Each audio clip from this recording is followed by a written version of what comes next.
Hello everyone, this is Zaid Malik and I hope you have a wonderful day. उम्मीद है कि आप सब लोग अच्छे होंगे। तो बच्चों, आज हम करने जा रहे हैं क्लास बीएससी फर्स्ट ईयर का chapter summation of trigonometric series. तो इस चैप्टर की रिक्वेस्ट मुझे एक बच्चे ने की, काफ़ी बार की।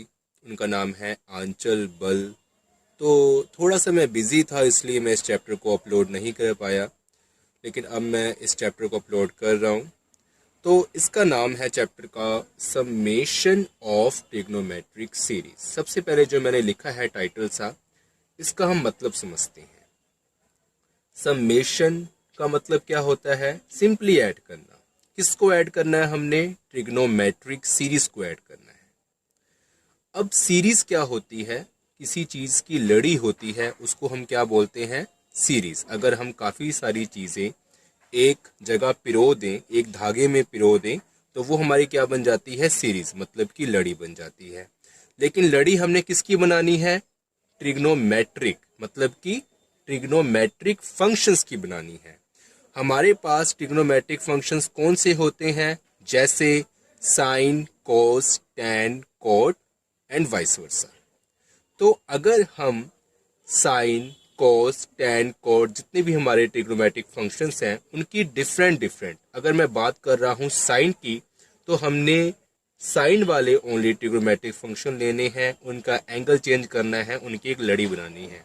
मेरा मतलब ये है कि अगर मैं लेता हूँ साइन अल्फा, उसको मैं प्लस कर दूँ साइन अल्फा प्लस बीटा, और फिर मैं प्लस कर दूँ साइन अल्फा प्लस 2 बीटा, और ये चलता ही जाए, ठीक है, एन टर्म्स तक ये चलता ही जाए।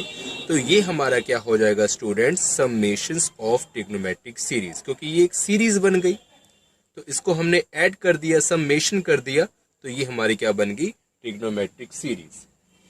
तो बच्चों, इस चैप्टर को करने से पहले हमें समझना पड़ेगा कि हमारी एपी सीरीज क्या होती है, मतलब अरिथमेटिक प्रोग्रेशन क्या होता है, जो हमने 10th में भी पढ़ा होगा, 11th में भी पढ़ा होगा, अगर पढ़ा हुआ होगा तो, अगर आपको ध्यान में होगा तो। लेकिन अगर नहीं ध्यान में है आपका वो चैप्टर, तो कोई बात नहीं, हम थोड़ा सा रिवाइज करेंगे। जो बेसिक इस चैप्टर में यूज होगा उतना आज हम पढ़ेंगे, क्योंकि वो पढ़ना वो बहुत ही ज़्यादा ज़रूरी है। अगर हम वो चीज़ नहीं पढ़ते तो आगे चैप्टर में बहुत सारी मुश्किलें आएंगी हमें। तो सबसे पहले देखते हैं कि एपी सीरीज क्या होती है। तो यहाँ पर मैं एक एपी सीरीज लिखता हूँ, 2, 4, 6, 8, 10। ये हमारी एक एपी सीरीज है। हमें कैसे चला पता कि ये एक एपी सीरीज है? तो उसकी पहचान क्या है? एपी सीरीज में जो हमारी फर्स्ट टर्म होती है, जो फर्स्ट एलिमेंट होता है, उसको हम डिनोट करते हैं ए से। यहाँ पर ए की वैल्यू क्या है? हमारी 2। और जो हमारी अनदर टर्म्स होती हैं, उनके बीच का हम डिफरेंस देखते हैं। मतलब अगर मैं यहाँ पर 2 को मान लूँ ए या A1, 4 को मान लूँ A2, 6 को मान लूँ A3, 8 को मान लूँ A4 और 10 को मान लूँ A5, तो यहाँ पर जो हमारा A1 है वो तो A के इक्वल है, A2 है हमारा वो 4 है, A3 है हमारा वो कितना है? हमारा 6, A4 कितना है? हमारा 8, और सिमिलरली A5 कितना है? हमारा 10।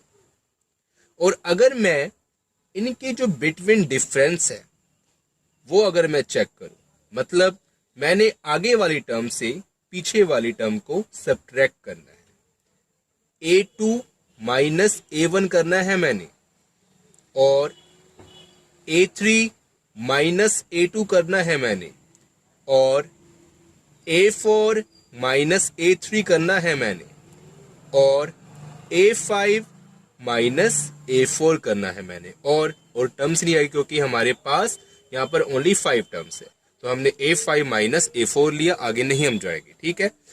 अगर हम इसको चेक करें कि A2 की वैल्यू हमारे पास क्या है? 4, A1 की वैल्यू हमारे पास क्या है 2, कितना बनता है ये 2। A3 की वैल्यू हमारे पास क्या है 6, A2 की वैल्यू हमारे पास क्या है 4, ये हमारा कितना बनता है 2।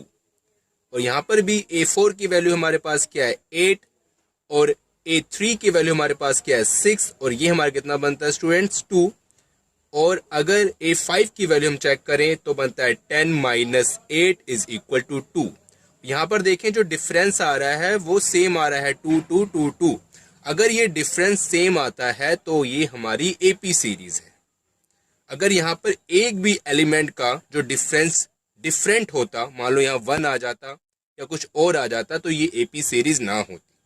तो AP सीरीज की क्या पहचान है, अगर हम आगे वाली टर्म से पीछे वाली टर्म को माइनस करते हैं, सब्ट्रैक्ट करते हैं और वैसे ही हम बढ़ते जाते हैं, जितने भी उनके एलिमेंट्स हैं अगर उन सब का जो डिफरेंस सेम आता है तो जो गिवन नंबर ऑफ सीरीज है वो हमारी क्या होगी, AP सीरीज होगी।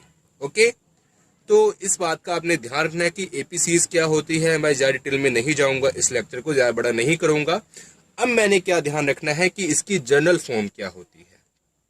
क्या जर्नल फॉर्म क्या होती है, जर्नल फॉर्म। तो स्टूडेंट्स ये होती है इसकी journal form, A plus D, A plus 2D, so on,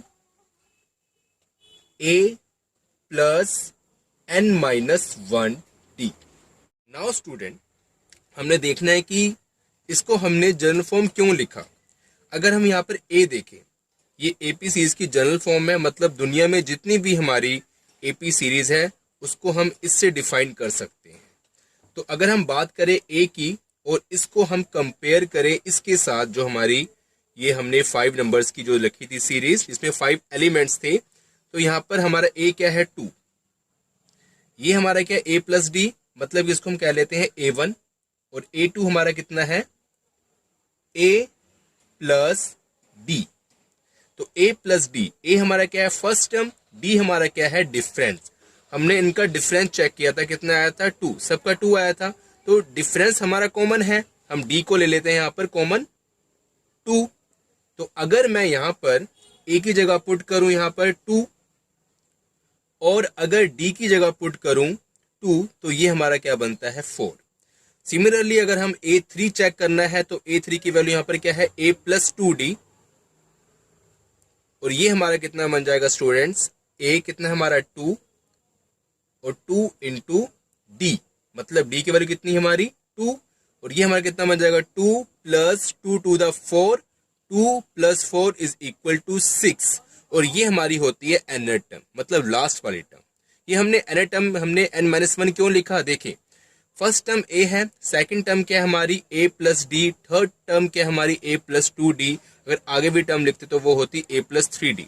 तो अगर हम बात कर रहे हैं फर्स्ट टर्म की, सेकंड टर्म की, थर्ड टर्म की, सेकंड टर्म है तो यहाँ पर D के साथ क्या है, कुछ नहीं है 1 है, और अगर थर्ड टर्म है तो D के साथ क्या है 2 है। अगर हमारी फोर्थ टर्म होती तो D के साथ क्या होता 3 होता।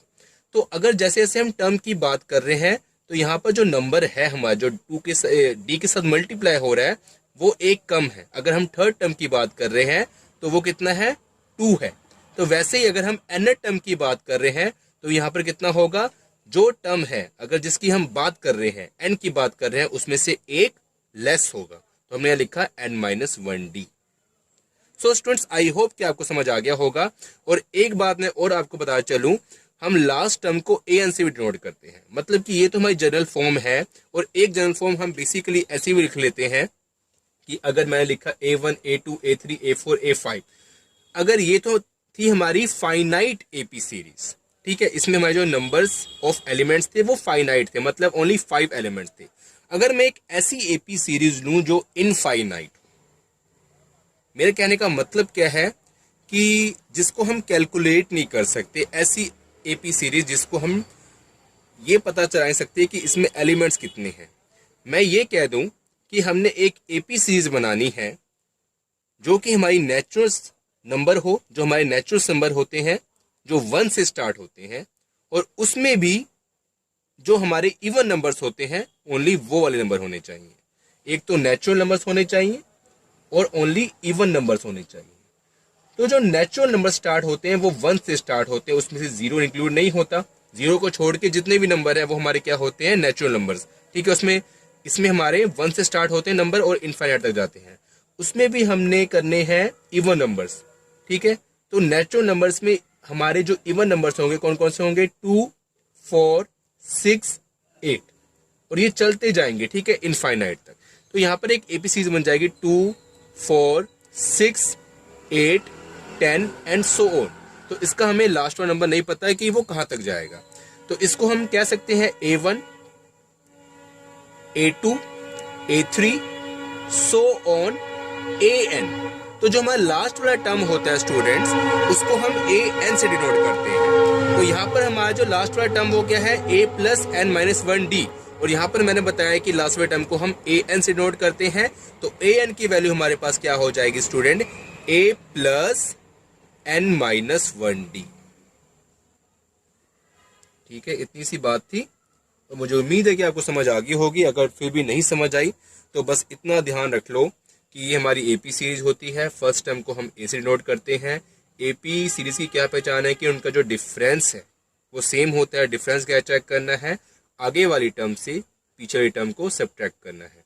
तो हम जो रूल है A2 से A1 को ही सब्ट्रैक्ट करेंगे, A3 से A2 को ही सब्ट्रैक्ट करेंगे। हम ऐसे नहीं कर सकते कि A3 से हम A1 को सब्ट्रैक्ट करें, तो ये चीज नहीं होगी। ओनली जो साथ साथ वाली टर्म है हमने वही लेनी है। A3 से हम A1 को सब्ट्रैक्ट नहीं कर सकते। अगर A5 ले रहे हैं तो उसको हमने A4 से सब्ट्रैक्ट करना है, ना कि A3 से करना है। तो साथ साथ वाली जो टर्म है, ठीक है ना।